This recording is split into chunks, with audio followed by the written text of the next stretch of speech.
Pak, izin Pak. Izin wawancara Pak. Pak, di Bandung Barat ini kan ada terkenal dengan objek wisatanya Pak. Mungkin bisa Objek wisata di sini. objek wisata Pak. Oh ya, Nah, tadi mungkin kita ke situs Cibubui, ya itu sebagai contoh objek wisata yang kita temukan. Dan saya tadi sejenak mampir di situ, foto-foto, rekam konten dan sebagainya. Selain dari itu saya juga mendengar bahwa saya di dalam pegunungan-pegunungan di sini ada gua-gua di mana ada bekas peradaban zaman batu gitu ya. Itu juga menarik, harus kita perhatikan. Selain dari itu mungkin juga orang suka dengan kebun teh di Pangalengan dengan Cibudey yang alamnya sangat indah, iklimnya sangat sejuk gitu ya. Jadi itu juga sering dikunjungi orang. Saya kira itu memang juga penting, harus kita perhatikan potensi pariwisata yang ada di Bandung Barat dan khusus dan secara umum di banyak tempat di Jawa Barat, banyak. Tapi ada satu tapi, perkembangan pariwisata itu selalu tergantung dengan infrastruktur.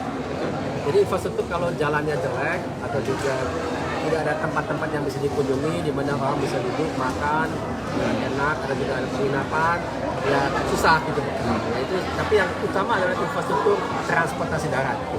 Jadi saya kira khusus di Bandung Barat juga di Jabar bagian selatan itu adalah kendala utamanya adalah jalan yang memang terlalu sempit, banyak lubang dan memang waktu yang diperlukan untuk jalan dari kota A ke kota B itu wajarnya mungkin sejam, tapi di sana mungkin jadi 2,5 jam, 3 jam gitu ya, karena memang keadaannya kurang baik. Itu menghambat ekonomi, tapi juga sekaligus menghambat akses ke pendidikan dan juga ke layanan kesehatan. Jadi tiga-tiga itu terhambat, dan oleh karena itu pada kenyataannya IPM yang kita lihat di kabupaten-kabupaten yang yang ada bagiannya ke Pantura Selatan itu termasuk agak rendah gitu ya, terutama karena ada perbedaan, jadi ada ketimpangan antara bagian utara dan bagian selatannya di dalam kabupaten itu sendiri, misalnya Sukabumi, Cianjur, Garut, itu semuanya mengalami hal yang sama.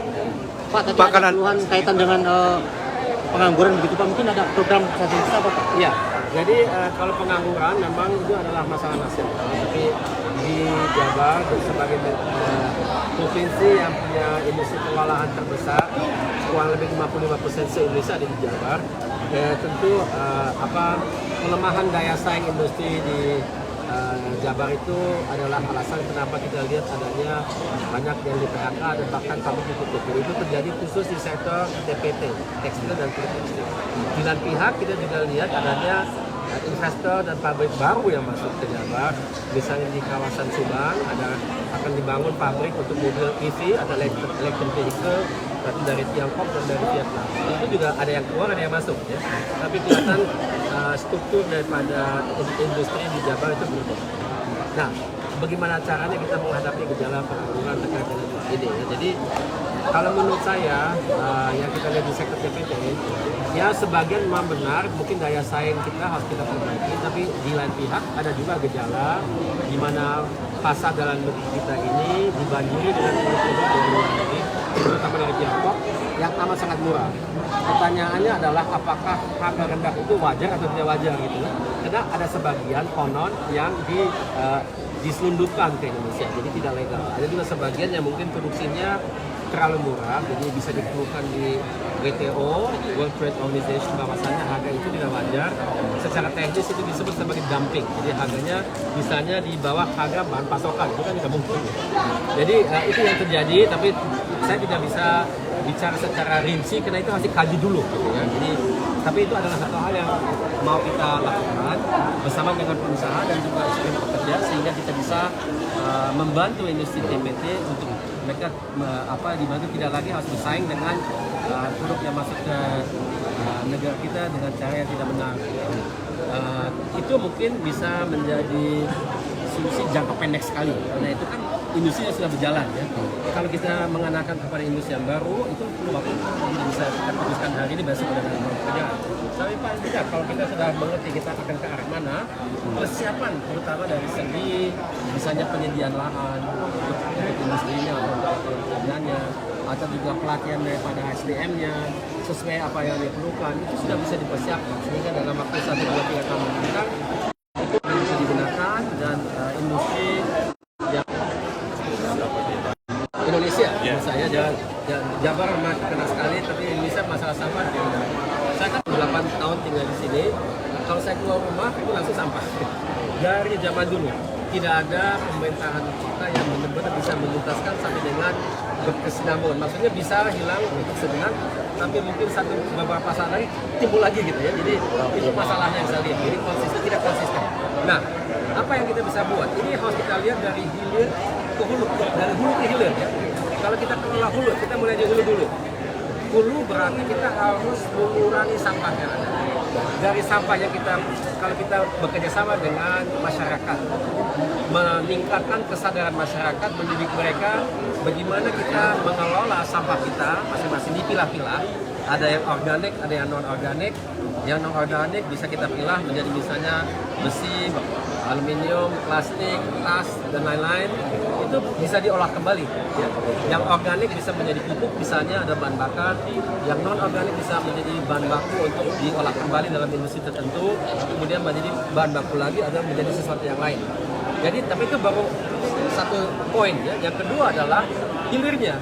Jadi pertama harus ada industri yang mengolah yang tadi saya katakan dari hasil daripada penggunaan sampah itu harus diolah dan itu benar-benar bisa menyelesaikan sampah tidak menjadi sampah. Tapi itu hanya 75% dari sampah. 20% prosesnya bagaimana? Sebagian tetap dibakar dalam insinerator atau sebagian diolah sehingga menjadi gas, dibakar menjadi listrik gitu ya. Banyak sekali solusi, tapi yang jelas kelihatannya kompleks sistem. Ada penanganan dulu di mana kita mengurangi sampah bisa sampai dengan 70%, tapi dan itu juga perlu ada industrinya untuk mengolahnya. Sebagian itu masih sampah, tapi harus kita olah sehingga dia bisa hilang. Dan itu ada lagi industri lainnya yang harus mengolah itu. Tapi semuanya harus ada. Kalau tidak, ya kita selalu harus menghadapi situasi kondisi di mana kita keluar rumah langsung berhadapan dengan sampah. Nah itu yang saya kira kita semuanya termasuk Bapak Ibu, teman-teman sekalian. Jadi pasti di tempat tingkat Bapak Ibu sekalian juga pasti begitu ya, di mana-mana sampah. Dan saya keliling sejauh bawah di mana-mana sampah. Gitu. Jadi itu harus kita bereskan. Ya saya kira metodologinya sebenarnya sudah ada. Jadi lebih ke implementasi ya saya lihat. Pak, kalau pemikiran sudah jelas ini bukan satu hal yang baru, bukan ide saya, itu banyak orang yang sudah berkarya di situ. Saya lihat itu bukan soal ide, tapi lebih merajut semuanya bisa berjalan sebagai sistem yang dikelola dengan baik, secara berkesinambungan, sehingga yang satu ketika benar-benar tuntas gitu. Dan tuntasnya bukan satu dua hari, 1-2 tahun, untuk selamanya kalau bisa. Pak sedikit Pak, komitmen untuk menjaga lahan hijau di tengah pengembangan. Menjadi apa? Komitmen untuk menjaga lahan hijau Pak di tengah pengembangan kawasan wisata Pak. Iya, lahan hijau itu kan sudah diatur ya dalam penataan tata ruang ya. Tapi itu harus kita tindak kembali. Setahu saya tidak semua kabupaten memiliki itu. Ada yang masih kurang rinci, harus kita bantu untuk mereka juga memiliki sehingga mereka tahu yang mana yang tetap harus hijau, yang mana bisa kita kelola sebagai industri atau pertanian atau apa gitu ya. Nah itu harus kita rincikan dulu, harus kita lihat dulu yang mana yang sudah punya. Ada yang sudah punya, tapi ada juga yang belum punya. Penataan tata ruang secara rinci. Jadi kelemahannya di situ pertama, kedua juga kalau sudah kita punya itu, ya kita harus disiplin tetap menjalankan itu gitu, jangan kita ubah lagi gitu. Gitu. Berarti lahan hijau menjadi hal yang penting juga Pak ya? Lahan hijau menjadi hal yang penting juga Pak ya? Ya, harus kita kaji yang mana yang benar-benar kita lestarikan, misalnya sebagai hutan lindung atau yang lain, yang mana sebagai lahan produktif untuk pertanian, dan yang mana bisa untuk penghunian, dan yang mana untuk industri kan? Gitu Pak. Ya. Terima kasih Bapak.